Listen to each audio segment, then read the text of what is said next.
Soy investigadora en el Instituto Español de Oceanografía, que es el centro nacional cuya misión es investigar, generar conocimiento sobre los mares y también asesorar a las administraciones, sobre todo en materia de pesca y de protección del medio marino. Tiene 9 centros costeros y una sede en Madrid, además de una importante flota oceanográfica que incluye también un ROV, de los que hablaremos después. Es un robot que puede operar a 2.000 metros de profundidad.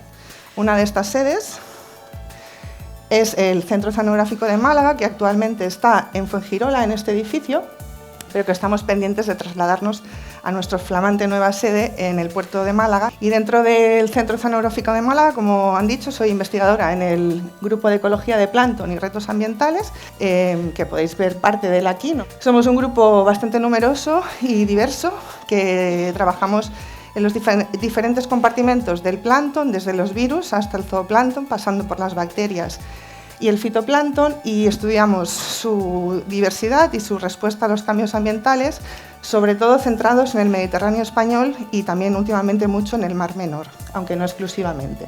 Tenemos un blog muy chulo que preparó mi compañera Nerea, que está aquí en primera fila, y os animo, si queréis saber más de nuestro grupo, pues a consultarlo y ver nuestros proyectos, quiénes somos y demás. La invitación de hoy viene por un trabajo previo que hice ya hace unos cuantos años, como se puede apreciar en estas fotos, en la Universidad Estatal de Portland, que está aquí en Oregón y que tiene este campus tan chulo en el medio de la ciudad, y en concreto en el laboratorio de la doctora Ana Louise Reichenbach, que es una persona bastante conocida por su estudio de la vida en ambientes extremos, tanto en ambientes marinos como en ambientes terrestres. Por ejemplo, aquella foto que vemos ahí arriba es el Parque Nacional de Yellowstone. Esta estancia pues me llevó a hacer una de las cosas más increíbles que he podido hacer a lo largo de mi vida, que fueron estas inmersiones en el sumergible Alvin, del que hablaremos después. Y bueno, vamos a entrar un poco ya en materia de la charla, y me gusta empezar con esta imagen, que es de nuestro planeta Tierra, aunque viendo la imagen muchos podríamos pensar que este planeta se debería llamar planeta océano, ¿no? Desde luego es el planeta azul, no solo por su inmensidad, es importante, sino también por los procesos y los beneficios que nos aporta. El océano controla el clima, nos aporta alimento, nos aporta bienestar y muchas otras cosas más, como por ejemplo parte del oxígeno que respiramos. Y sin embargo, solo conocemos aproximadamente el 10% del océano. Esto es por varias razones. La primera es por su inmensidad, y no solo en superficie, sino también en volumen. El océano es bastante profundo. La profundidad media es 3.800 metros, pero hay zonas en el planeta, sobre todo en las fosas oceánicas más profundas, que el océano puede tener 11.000 metros de profundidad.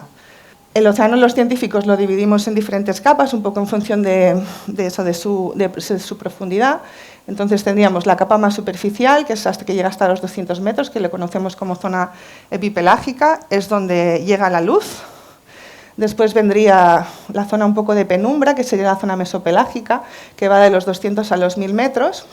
Después tendríamos el batipelágico hasta 4.000, la zona abisal hasta 6.000 y la zona dal, que son las fosas más profundas, que la más profunda es la fosa de las Marianas, que está en el oeste del Pacífico. Entonces, en esta capa, digamos, que penetra la luz y cada vez hay menos, toda esta zona se conoce como el océano oscuro, y otra característica de la profundidad es la presión. El océano, a medida que nos adentramos en él, va aumentando la presión a medida de una atmósfera por cada 10 metros, es decir, que a 100 metros tenemos 10 atmósferas y a 1.000 metros tendríamos 100 atmósferas. Eso dificulta un poco el estudio del océano, o lo ha dificultado históricamente. Entonces, el que más conocemos es la zona superficial, la zona epipelágica, por razones obvias, y en esta zona ocurre un proceso muy importante para la vida en el planeta, que es la fotosíntesis. Igual que en la Tierra, las plantas hacen la fotosíntesis y convierten el CO2 que está en la atmósfera mediante la energía de la luz en alimento, en el océano también ocurre este proceso, y quien lo hace es el fitoplancton, que son microorganismos que hacen la misma función pero en el océano. Entonces habréis oído muchas veces que nuestros bosques son el pulmón del planeta, y es verdad, pero sería un pulmón. El otro pulmón en realidad es el fitoplancton del océano, que produce la mitad del oxígeno que hay en el planeta. Entonces, el fitoplancton es importante por muchas razones y se ha estudiado de muchas maneras, no solo haciendo campañas oceanográficas, sino que hoy en día también lo podemos estudiar desde el espacio. Son imágenes de satélite. Hay satélites que pueden detectar la clorofila, que es el pigmento que tienen las plantas y que también tiene el fitoplancton. ¿Vale? Y esta imagen lo que nos está enseñando es que la distribución del fitoplancton no es uniforme en el planeta, que hay zonas más ricas, que serían las zonas verdes o más productivas, donde se produce más alimento, y zonas más pobres, que serían las zonas estas azules, que serían como desiertos oceánicos. Estas zonas donde donde hay más producción primaria, pues es también donde suele haber más vida, porque el fitoplancton lo que es la base de la cadena trófica en el océano, igual que son las plantas en el continente, y esta materia que se genera pues es incorporada por otros organismos y acaba, por ejemplo, en nuestro plato cuando nos comemos un espeto, ¿no? Vosotros pensaréis, ¿por qué me estás contando de la fotosíntesis del océano superficial si venías a hablar de las profundidades oceánicas? Pero todo tiene una explicación. Y es que históricamente se había pensado que toda la vida en el planeta dependía de la fotosíntesis, directa o indirectamente. ¿Qué pasa? Que la fotosíntesis se produce en la superficie por parte del fitoplancton y esta materia es incorporada por otros organismos, como digo, al zooplancton, a los peces, y luego pues llega a nuestros platos. Parte de esta materia, una pequeña parte, menos del 20%, en realidad lo que hace es que se agrega y forma unas partículas blanquinosas que los científicos le llamamos nieve marina y va sedimentando a lo largo de la columna de agua. Esta nieve marina pues, se va descomponiendo a lo largo de la columna y es el alimento de la vida que no vive en superficie, que vive en la oscuridad. Así, hasta el fondo, una pequeñita parte, solo de esta materia que se produce en superficie, llega hasta el fondo del océano y queda secuestrada aquí.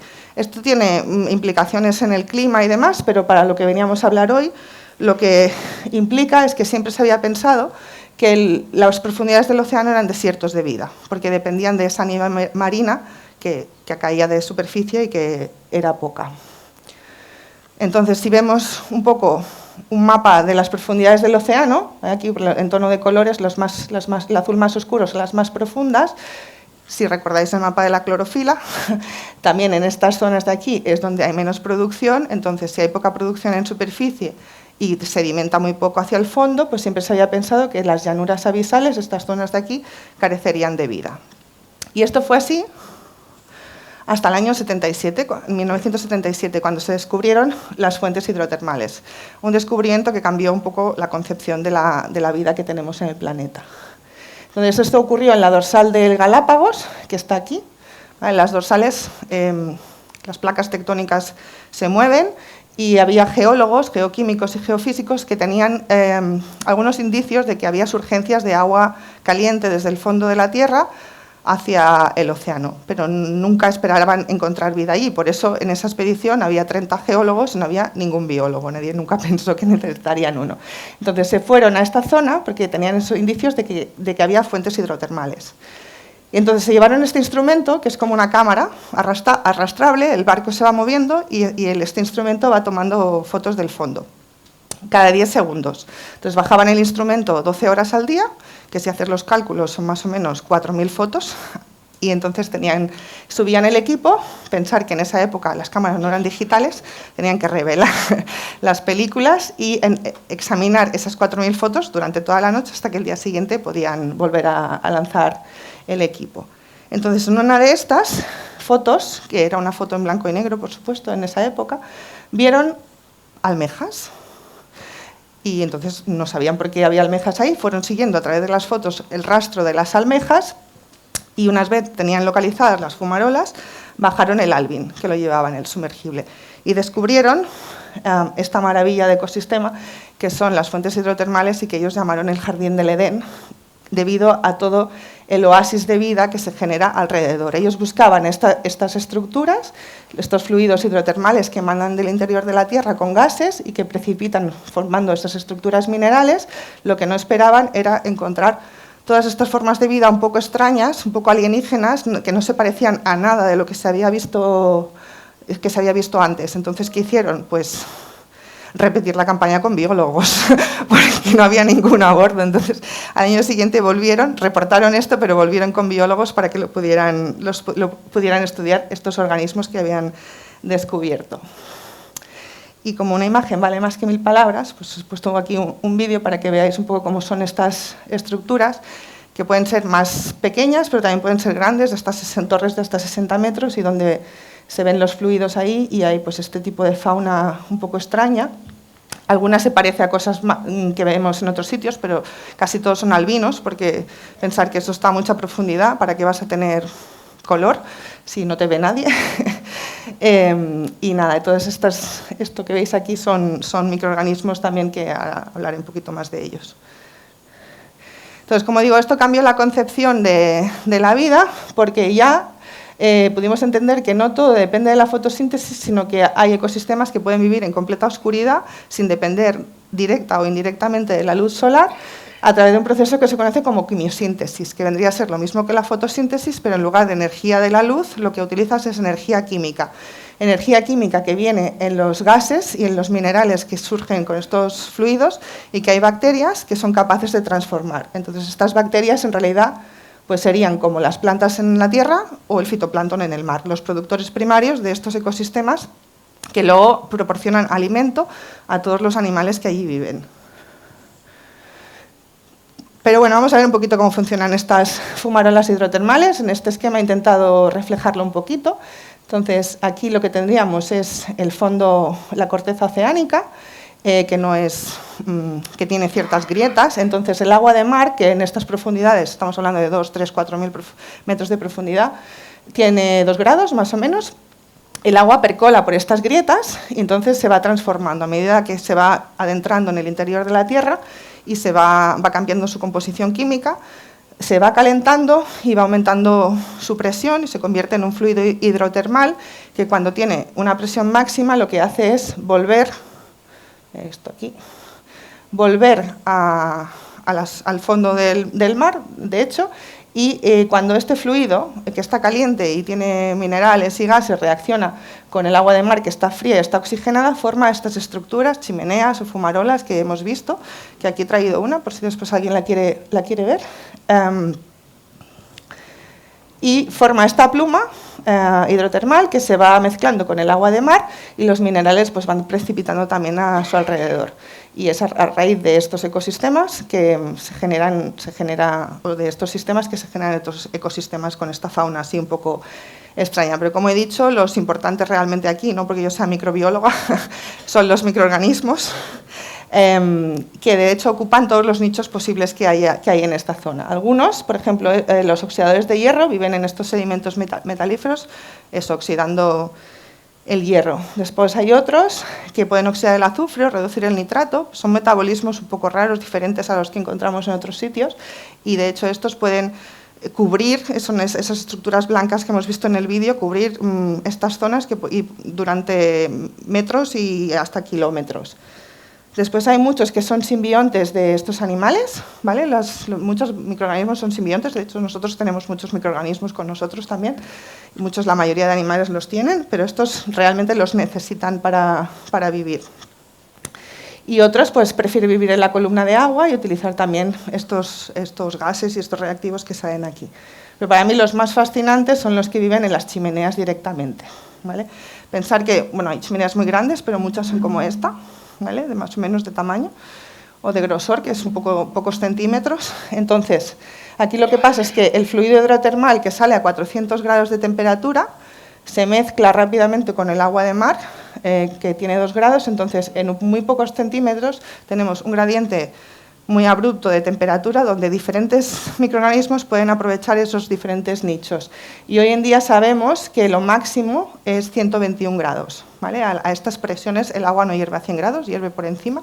Entonces, lo máximo que se ha detectado vida, y se considera que es el límite de vida, de temperatura para la vida, son 121 grados. Y entonces aquí tenemos pues un poco de todo, o sea, desde el hierro, del azufre, del manganeso, metanógenos. Todos estos organismos usan compuestos que para la mayoría de organismos serían letales. Nosotros, si respiráramos estos, nos moriríamos, básicamente. Pero para ellos es su forma de vida. Entonces, bueno, después de su descubrimiento, pues se han mapeado fuentes hidrotermales en casi todas las dorsales, en el Atlántico, en el Índico, desde la Antártida hasta el Ártico, y mucho en la zona del Pacífico, tanto en el este como en el oeste, en lo que se conoce como el Anillo del Fuego. Aquí hay muchísima actividad sísmica y explica un poco pues, todos esos terremotos que vemos en Japón y bueno, California y demás, ¿no? y se ha mapeado, se ha estudiado mucho, pero de todas maneras se sigue estimando que es menos del 1% de lo que hay en este caso. Entonces, algunos ejemplos de animales que viven allí, por ejemplo, en la dorsal del Pacífico, que es donde se descubrieron, viven estos gusanos, ¿vale? Que he traído también el esqueleto, obviamente el gusano ya no está, ¿vale? Pero el esqueleto de estos gusanos que están hechos de quitina, el material que tenemos en nuestras uñas. ¿Vale? Tienen estas plumas, estos de aquí son muchísimo más grandes, pueden llegar a tener 2 metros, 2-3 metros, y luego también hay mejillones y almejas, estas almejas pueden tener 1 metro de grande. Muchos de estos animales son gigantes en estas zonas. Aunque se descubrieron aquí, luego por ejemplo se ha visto que estos gusanos solo están en el Pacífico, en otras dorsales no están. Entonces, estos gusanos son icónicos de estos ecosistemas. Cómo funcionan es que no tienen boca ni tienen estómago, ¿vale? Tienen esta pluma roja, que hemos visto que parece como una forma de tulipán, que es roja porque tiene una molécula parecida a la hemoglobina y lo que hace es capturar estos gases, introducirlos dentro, y dentro básicamente el tubo está lleno de bacterias que utilizan estos gases y producen alimento para el gusano. Entonces, realmente esto no se parece a nada que haya en ningún otro ecosistema. Y bueno, en otros sitios pues se ven otro tipo de organismos. De hecho, hay más de 800 especies de animales descritas hoy día en estos sistemas y cada vez que hay una inmersión o en una zona nueva se descubren especies. Ahora, de hecho, leí hace poco que habían hecho una expedición en la dorsal de Galápagos, que es donde se descubrieron, y aún así habían reportado decenas de especies nuevas, ¿no? Esto, por ejemplo, es una caldera de un volcán submarino cerca de Nueva Zelanda, y hay esto que es calamar, algo parecido a un calamar. Son formas muy extrañas. Y todo esto que veis aquí es un poco esa nieve marina que sedimenta, ¿vale? Aparte de todos estos animales que hemos visto, como he dicho, aquí lo que dominan son los microorganismos, como la mayor parte de los ecosistemas que hay en el planeta. Mucha gente no lo sabe, pero la mayor parte de la biodiversidad que hay en este planeta es microscópica. Y aquí lo que estamos viendo es el árbol de la vida como lo conocemos hoy. Tenemos que interpretar esta figura como si fuera un árbol genealógico, ¿no? Cuando hacemos aquí tendríamos nuestro ancestro más común, que es la raíz, y el resto pues son todos nuestros parientes, ¿no? Cuanto más lejos, pues más alejados, ¿no? Es un árbol filogenético, se llama. Igual os explicaron en el colegio a los más mayores, espero que no tanto a los más jóvenes, que la vida estaba organizada en 5 reinos, pero hoy en día sabemos que no, que la vida está organizada en 3 dominios, que son las bacterias, las arqueas y los eucariotas. 2 de estos dominios, bacteria y arquea, son exclusivamente microscópicos, y el tercer dominio, que son los eucariotas, que es lo que somos nosotros, también prácticamente es todo microscópico. Solo 3 ramitas que están aquí en rojo, no sé si las veis bien, las plantas, los animales y los hongos tienen organismos macroscópicos que podemos ver con nuestros ojos, digamos, ¿no? El resto todos son ramas de organismos microscópicos. Y ocurre una cosa curiosa, que es que las ramas que están aquí abajo, más cerca de la raíz, en las bacterias y las arqueas, son lo que se considera que sería más antiguo, ¿no? Los organismos más antiguos, más cercanos a lo que pudo ser el origen de la vida en este planeta, y muchas de estas ramas contienen microorganismos que llamamos extremófilos, que son termófilos, que viven a temperaturas elevadas, barófilos, que viven a presiones elevadas, o acidófilos, que viven a pHs muy ácidos. Y adivinad dónde viven estos organismos. Pues viven en las fumarolas hidrotermales, y es lo que yo me fui a estudiar a Portland. Y bueno, no voy a entrar en mucho detalle porque igual esto es mucho más técnico, pero sí que quería explicaros cuál fue mi motivación para esto, que no fue pensar que iba a bajar en el Alvin, porque no sabía si iba a tener esa oportunidad, pero mi motivación fue irme a estudiar este grupo de organismos que se había descubierto recientemente cuando yo me fui allí, ahora ya hace un tiempo, y es esta rama, que se llaman acuificales, y es esta rama que es la rama más basal de las bacterias. Quiere decir que son las bacterias más cercanas o más parecidas a lo que pudo ser el origen de la vida. Entonces, trabajé principalmente en 2 proyectos. Uno fue conseguir aislar especies de esta rama de diferentes fuentes hidrotermales, tanto terrestres como submarinas, que en expediciones que fui yo o expediciones que colaborábamos y que nos mandaban las muestras. Ya como he dicho, tanto en dorsal del Atlántico, del Pacífico, y también en fuentes hidrotermales o fuentes termales terrestres, de Yellowstone, de Azores, de Chile, de Nueva Zelanda, de todos los sitios donde hay actividad termal, y hacer una colección de cultivos, describir su diversidad y su filogenia para establecer si realmente son las bacterias que están más basales en el árbol. También descubrimos muchas especies nuevas en todo esto y algunas de ellas las caracterizamos y les pudimos dar pues, nombre y apellido, ¿no? Y el segundo proyecto, también con los acuificales, fue hacer un estudio bastante fino sobre cómo se distribuyen a lo largo de toda una dorsal.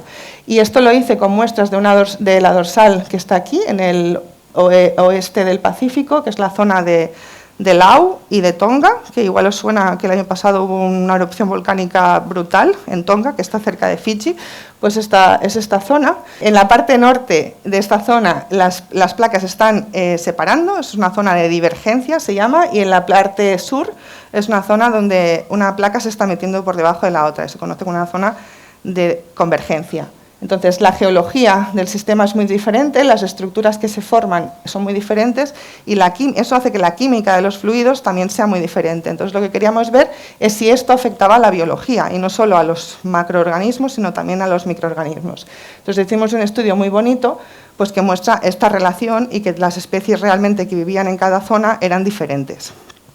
Entonces, ¿cómo podemos explorar estos ecosistemas? ¿Cómo podemos estudiarlos, cómo cogemos esas muestras? Bueno, podemos hacerlo de diferentes maneras. Una es, por ejemplo, utilizando los AUVs, que son vehículos autónomos, que son vehículos que están como programados pues, para ir bajando y luego volver a subir, y mientras bajan pues toman datos, sobre todo físicos y algunos químicos. Esto, por ejemplo, lo utilizaríamos si fuéramos a un sitio nuevo, quisiéramos explorar un sitio nuevo y quisiéramos ver dónde están esas fumarolas. Lo que haríamos es bajar uno de estos equipos y cuando viéramos un cambio en la química o en la temperatura, podríamos intuir que ahí hay una pluma hidrotermal y demás, y nos localizaría un poco la zona. Y después, por ejemplo, podríamos bajar un ROV, que es uno de estos vehículos operados remotamente, que es uno de los que tiene el IE. El IO tiene uno que opera eso a 2.000 metros, el IROPUS. El ROV está conectado con un cable al barco, no es autónomo, y tiene brazos articulados y tiene cámaras, entonces desde el barco lo puedes manipular y también puedes coger muestras. Y de hecho el ROV que se usaba o que usan en Estados Unidos sobre todo para estudiar estos sistemas, que es el JSON, que puede bajar a 6.000 metros, tiene un sistema de ascensores y realmente no tienes ni siquiera que subir el ROV. Tú lo bajas, lo tienes ahí varios días y te va mandando las muestras a superficie. Y luego otro tipo de vehículos son los AUHs, que sería lo más parecido a un helicóptero submarino. Entonces estos sí que son autónomos, pero pueden tocar el fondo y también coger algún tipo de muestras y mandar datos. Y después están los vehículos tripulados, los sumergibles, ¿vale? Cada vez se usan menos porque son muy caros y porque bueno, tienen un riesgo, y avanza la tecnología y si podemos hacer todo esto, si con ROV podemos operar, también está el debate de si realmente son necesarios. Hay cosas que realmente sí necesitas un sumergible, necesitas estar ahí delante para verlo, que no te lo da un ROV, ¿vale? Y esto supongo que lo tenéis todo en mente por el accidente que hubo recientemente del Titán, que es este sumergible que bajaba a ver el Titanic, que implosionó antes de llegar, y que bueno, también abre un poco el debate ese, no solo estamos hablando de investigación, pero también del turismo oceánico, que eso es otro tema, pero bueno, sí merece la pena pues gastar tanto dinero y arriesgar la vida para turismo, ¿no? Y bueno, ese sumergible implosionó, pero lo que está claro es que los sumergibles científicos hay pocos y son seguros, o por lo menos hasta ahora no ha habido grandes accidentes ni problemas. Lo tienen los rusos, los franceses, los japoneses, los americanos, que es el Alvin, y los chinos, ¿vale? Y las profundidades, pues eso, 4.000, 6.000, los chinos pueden bajar a profundidades más altas. Aquí dice Current Alvin y Future Alvin, pero este realmente es esta diapositiva es antigua, el Alvin actual ya puede bajar a 6.000, el que bajé yo era este que bajaba a 4.500, ¿vale? Este igual os suena, el Nautil. No sé si le suena a alguien los hilillos de plastilina que salían del Prestige en las costas de Galicia, pues fue el Nautil quien tomó esas imágenes, ¿vale? Aunque en profundidad ganan los chinos, a nivel de número de inversiones, el Alvin es la joya de la corona, ¿vale? Es el más antiguo, el que ha hecho más inversiones y es el más conocido. Y bueno, el Alvin en realidad es, como he dicho, es del año 64, es bastante antiguo y se ha ido rehaciendo a lo largo del tiempo. Han ido mejorando sus capacidades, mejorando su tecnología y demás. Y la última modificación fue en el 2014, que hicieron esta esfera, que es un poquito más grande. Esta es la que bajé yo. Es un poquito más grande, tiene los puertos también más grandes, tiene más visión. Esto es 1,5 metros, ¿vale? Y dentro van 3 personas, o sea que es un viaje muy emocionante, pero no muy placentero. Esta es un pelín más grande, ahora tiene casi 2 metros. Y bueno, lo que todavía no tiene el Alvin, que es lo que más nos preocupa siempre, es que sigue sin tener baño. Todo el mundo me preguntaba si no me daba miedo hacer la inmersión. A mí en realidad lo que me daba miedo era tener que usar el baño, porque estás 8 horas en el fondo y no puedes ir al baño. Así que a ver si un día solucionan el problema. Y nada, como he dicho, el Alvin es famoso después ha hecho un montón de descubrimientos científicos, hay miles de publicaciones científicas derivadas de esto, miles de especies descritas de microorganismos y de otro tipo de organismos, pero en realidad es famoso porque fue el que tomó las imágenes del Titanic, y quizás esto mucha gente lo sabe, a lo mejor nadie sabe, o mucha gente no sabe que también es famoso. Estas son las costas de Almería, en el año 64. ¿Vale? Fue el sumergible que rescató la bomba de hidrógeno que cayó en Palomares. Cayeron 3 en tierra y una en el mar, y fue el Alvin, que esto fue en el año 66 y lo hicieron en el 64, fue uno de los primeros hitos que hizo el Alvin. Y bueno, tengo un vídeo aquí que dura unos 5 minutillos, que recrea un poco lo que sería una de esas inmersiones.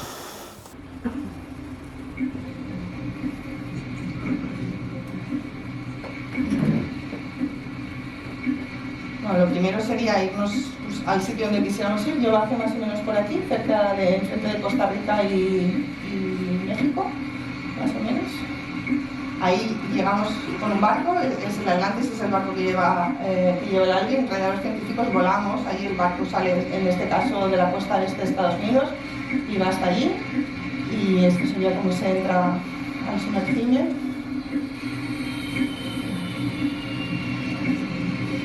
Yo muy contenta ese día. Y esta es la maniobra de lanzamiento del submarino, sumergible en este caso.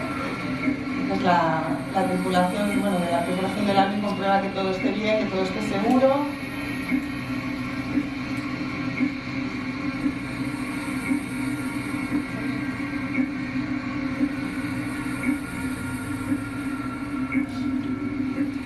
Y empieza, cuando te dan el ok, empieza el viaje. Los primeros 15 minutos hay luz, que son los primeros 200 metros, y después pues estás 1 hora y media más o menos de oscuridad, hasta que llegas al fondo y el piloto enciende las luces, que no se enciende antes para guardar las baterías, para mantener las baterías, y pues empiezas a ver estas fumarolas y la vida de crecer a su alrededor.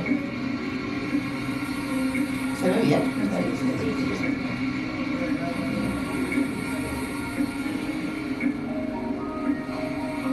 La música que suena es la música que sonó en la inmersión, que es de una radio que se llama Radio 360, música para momentos extraños.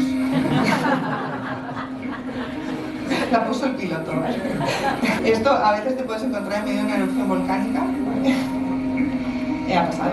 Esto es el Jason, en realidad no es las imágenes las tomó el Jason, pero también ha pasado con el Alvin. Y es como tú le dices al piloto, pues tú quieres esta muestra, en este caso queríamos esta chimenea para que las baterías que estaban, a veces la cosa no sale bien.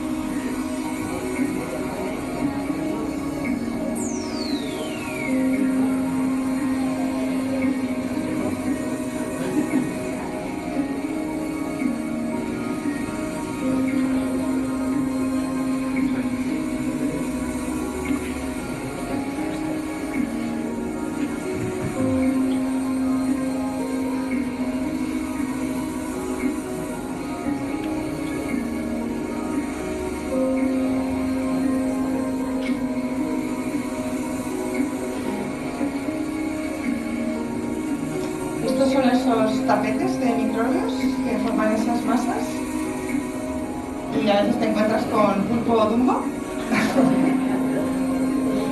Estos son una muestra de experimentos que se hacen a veces, pero aquí estaban viendo el reclutamiento de larvas y esta sería la maniobra de recuperación.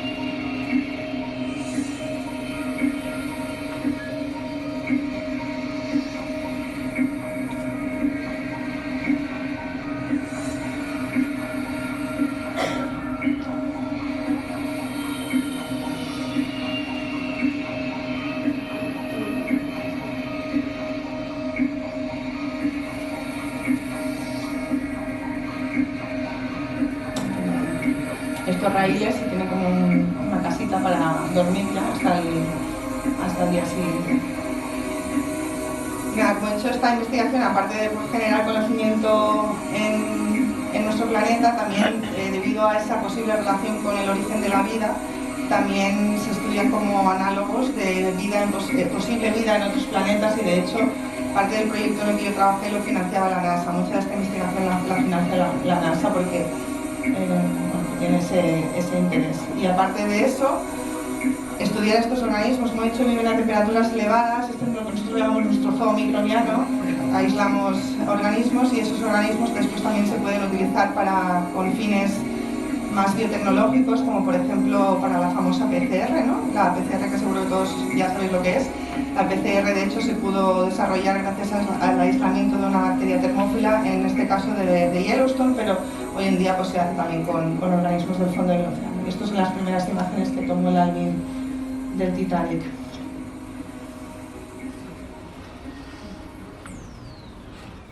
Vale, para acabar ya casi acabo, os quería presentar el proyecto Oceánicas, que no es un proyecto del Instituto Español de Oceanografía, no lo llevo yo, no estoy directamente involucrada, pero me hace sentir muy orgullosa de pertenecer a la institución, en parte por este proyecto que llevan compañeros y compañeras de aquí de Málaga, sobre todo, y de Baleares. Es un proyecto para poner en valor el papel de la mujer en la oceanografía y explica pues, la historia de mujeres importantes en la oceanografía, pioneras y recientes. Y si no se puede comprar, pero se puede descargar de la web del CSIC y de hecho en ese código QR, si queréis lo dejo unos segundos, os lo podéis descargar. Y de hecho una de las historias que cuenta es la historia de Cindy Van Dover, que es la primera y única mujer que ha sido piloto del Alvin y con la que nuestro laboratorio de Portland de hecho trabajaba. Está jubilada ya. Ella era científica y trabajaba estudiando la fauna de estos sistemas, pero conseguir tiempo de barco y tiempo de submarino es muy difícil. De hecho, en los 4 años que yo estuve en Portland tuvimos 2 campañas de 10 días cada una, o sea, y es todo un logro eso.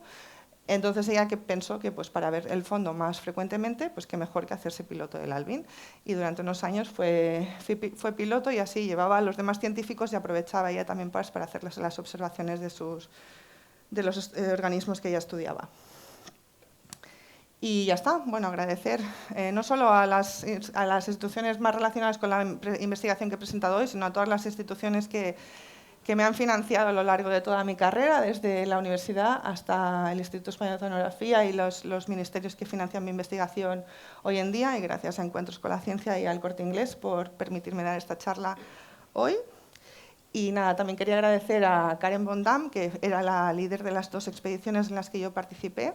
Ella fue una pionera, se descubrieron los hydrothermal vents estos en el año 77, ella presentó su doctorado en el 83 sobre la química de estos fluidos hidrotermales y era una gran experta en el tema y bueno, lamentablemente murió poco después de la última expedición y de hecho sus cenizas descansan en una esfera que bajó el Alvin a una de estas fumarolas en la dorsal del Pacífico. Y nada, gracias a vosotros. Si tenéis preguntas, intentaré contestarlas.